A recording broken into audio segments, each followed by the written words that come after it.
My name is Mel Babik. I'm the Kittitas Conservation Trust Restoration Director. Mitch got tied up, so I'm going to be here today solo. I have two projects to talk to you guys about. The first one is a pretty easy acquisition project on River Mile 160. The dongle's over here. Thank you. Okay, do one click, so this first slide she'll move, and then you should have control. Okay. River Mile 160 is a main stem property on YR 39 in the Upper Yakima watershed. This is 36 acres between the towns of Fort and Owensburg. You can access it off Highway 10 there, with Manmy Road. Oh, good, we're working. Project goals are pretty simple. We want to acquire the title of this 36 acres of critical habitats. There's 1,500 feet of Yakima River main stem. The entire property is in the 100-year floodplain, and about half the property is in the active floodway. There's about 11 acres of cool wetlands on the property. I'll show you pictures later. Project objectives is to acquire the title of this 36 acres, develop and implement a management plan, and then to assess, if any, what restoration actions need to happen further down the line. It's the hole in the ground there. That is a pond. I'm going to show you. It's an irrigation fed pond. And I'll show you some pictures of that. There's a little bit more water in it. And it looks pretty ugly now. Hey, the Yakima River has some limiting factors. As you all know, many of you helped write these plans for salmon and flood recovery. Over a century of human disturbances in the Upper Yakima River have negatively impacted fish production. We've built levees and berms, we have roads and homes, lots of infrastructure in our historic floodplains and riparian areas. These actions have served to disconnect our floodplains, reducing our aquifer recharges. And we don't really have the ability to dissipate some of these high flows coming down that we once had. The main channel structures become more simplified with a lack of large wood. You see the old cottonwoods about to fall in. We've also had some major alterations in flows that have reduced our availability for cottonwoods and other species to regenerate. And I'll talk a little bit about the fisheries cottonwood assessment in a little bit, but they studied this reach and showed a real deficiency in cottonwood regeneration. These impacts have worked to also reduce our water quality. This Kittitas reach here on the Yakima River is listed on Washington State's 303D list for temperature, turbidity, and dissolved oxygen. Lots of recovery plans have talked about the Yakima River, but specifically, we want to talk about how these action plans work towards acquisition of riparian and floodplain habitats. So I pulled out these three. The 2009 Steelhead Recovery Plan lists Upper Yakima Action Number 13 to protect and restore floodplains and riparian habitats. The Yakima Basin Fish and Wildlife Recovery Board 2003 Tag Focus List lists Action Number 22, which is the acquisition of projects that protect high-quality floodplains. And finally, our Bull Trout Action Plan, updated in 2017.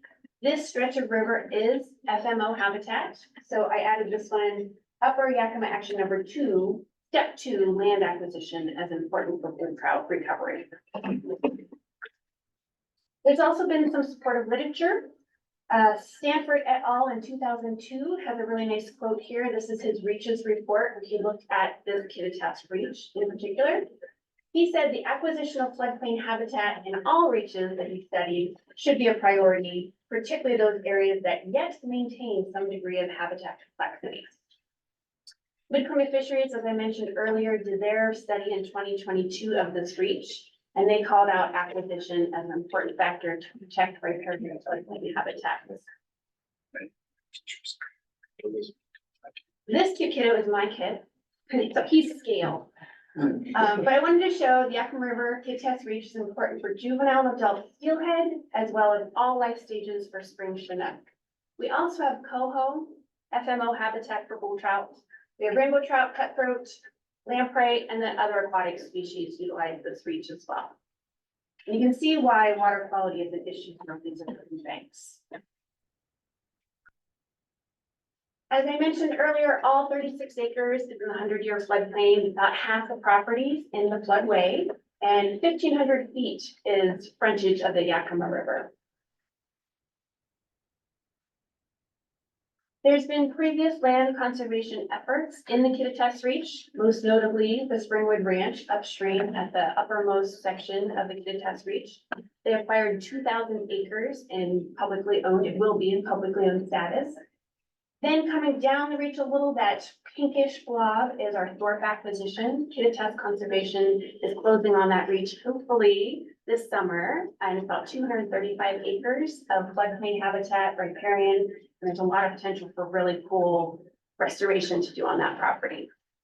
Coming down a little bit farther, the blue blob is what we're talking about now. This is 36 acres. Unfortunately, I forgot to put the acquisitions from Kittitas County and Kittitas Conservation District.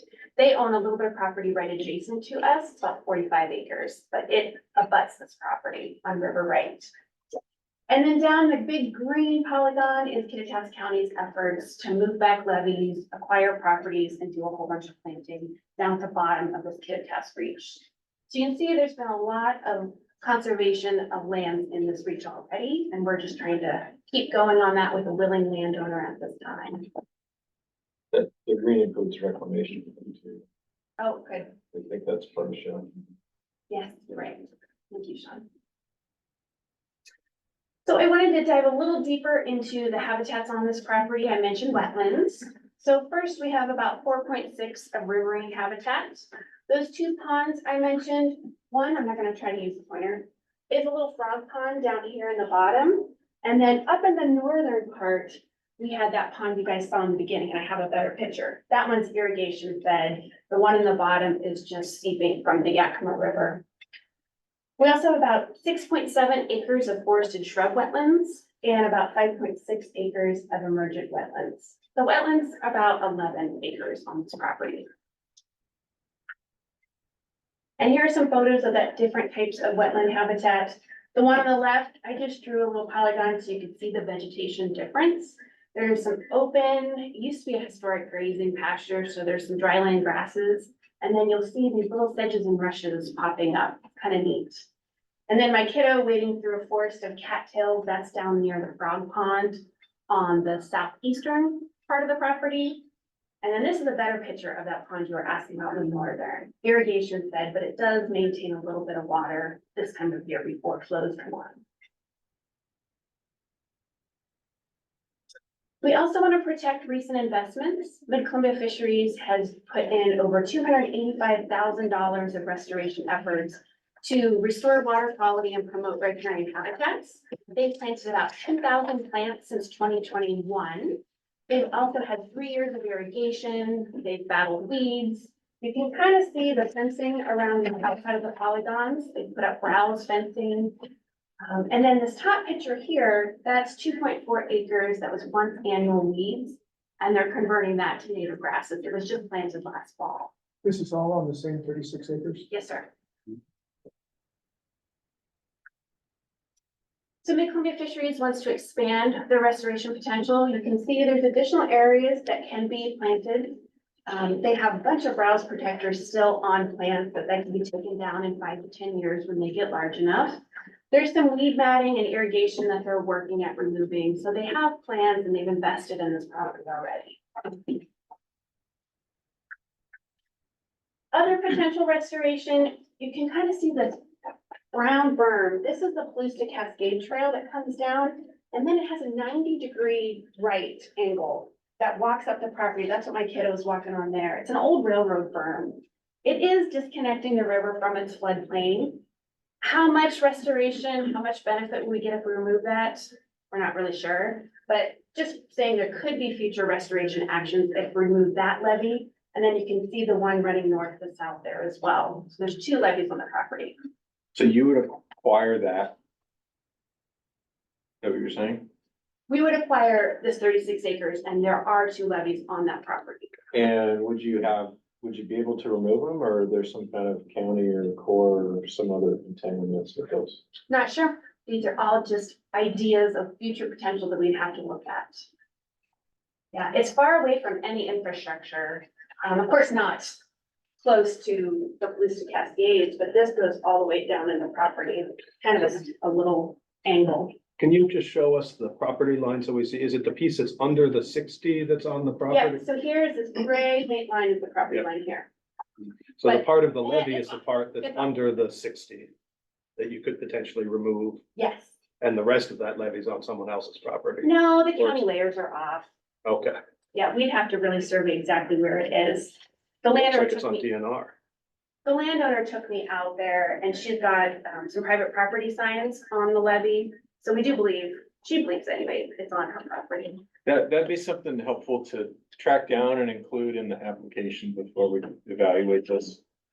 And just looking at this, the layers may be off-registered a little, but the main thing that's going on there is you have land that is DNR claimed land that's now dry land. So at some point here, you will need to talk to DNR Aquatic Lands about who owns what and what they're willing to do. Yeah, it's good feedback. So additional restoration potential, the Yakima Nation has interest in protecting this bank here for water quality and in-stream habitat. Their biologists would like to put in some large wood structures. What's the water quality aspect? Dissolved oxygen, temperature, and turbidity. We have a 303D listing for those in this breach. So the problem with the cottonwoods is that we don't have enough erosion and things like that, so. Preventing erosion there. It goes against some of the process issues. True. That section particularly, let me go back. This section is perched, as you can tell. Yeah. So it's not really getting those cottonwood flows up. I mean, for seed distribution. No, I mean, for creating bare surfaces, I mean, you're, just like Tom talked about, a lot of the problem is lack of going back and forth with the stream power decreased and creating seed surfaces. And so, you know, this is an area that's where there's some ability of it to widen and create surfaces. Some of those will be on the opposite side of the river. Preventing the river from doing that here is, it is detrimental to cottonwood recruitment. Or we could build up and allow more floodplain engagement too. Maybe there's potential for that. I don't know if you built, I mean, in this case, you're looking at a berm. So the first question would be, what would berm removal look like if that's feasible?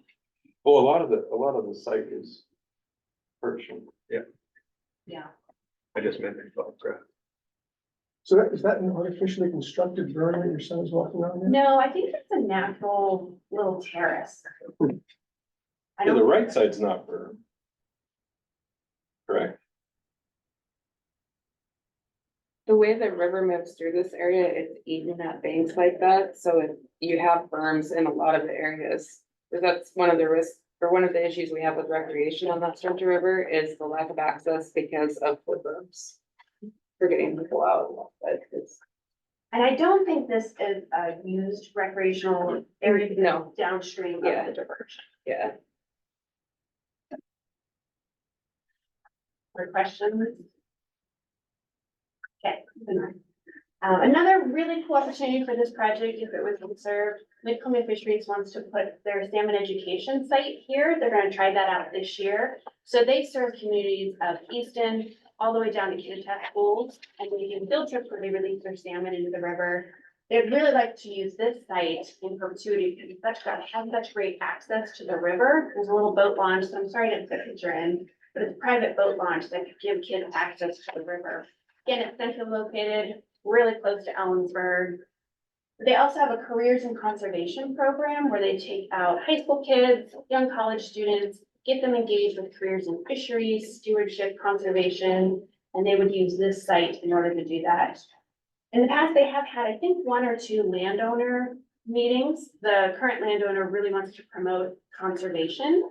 So she wanted this to be a demonstration for other landowners to come and see the importance of riparian areas, how to steward their lands to protect habitat. So that could be a potential for this property if it was conserved. It'd be really in line with our missions at KCT. Project timeline, it's a pretty simple acquisition project. So if funded, we could start with our appraisals and due diligence this fall, working all next year to work with the title company and landowner, drafting a design reports and a management plan, potentially closing on 2025. And in the summer of 2026, we can look at feasibility. Does it need any restoration? Is it fine like it is? Do we just want to conserve the habitat? We could dive into that in 2026. There is no appraisal yet. No, we don't have appraisal. Nope, so that's the challenge. Great segue. The only real challenge with this is we don't know the exact appraisal rate.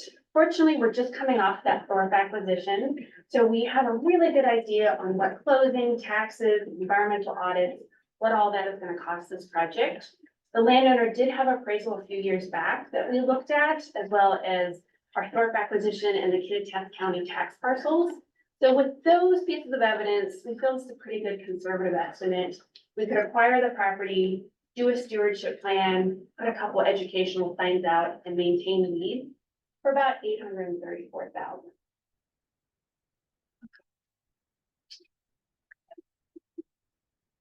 Any more questions? So how would management of the land change? So you've got a landowner now. You're doing all this conservation stuff already. You're in a regulatory floodplain. So if you buy it, what changes on the ground? So we're in Ag 20, so there could be another development here.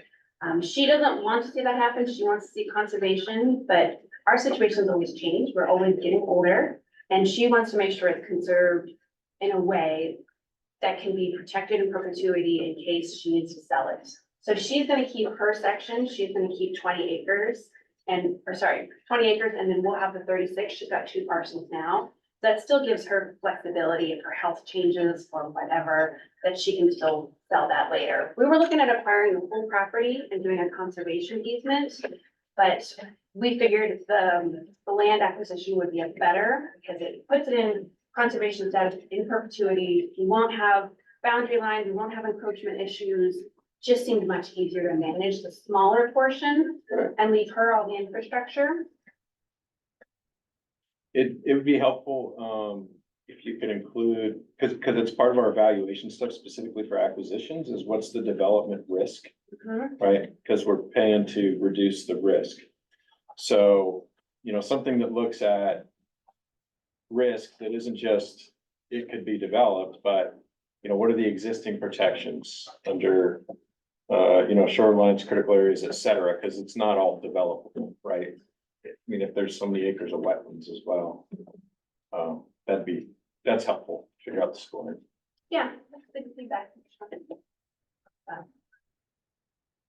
And there's, if you look in the surfboard, whatever it is, the tag guidance that talks about how we score, there's a lot in this section, so you can look at that and figure out what we're asking and speak directly to it if you can. Yeah, that's really helpful.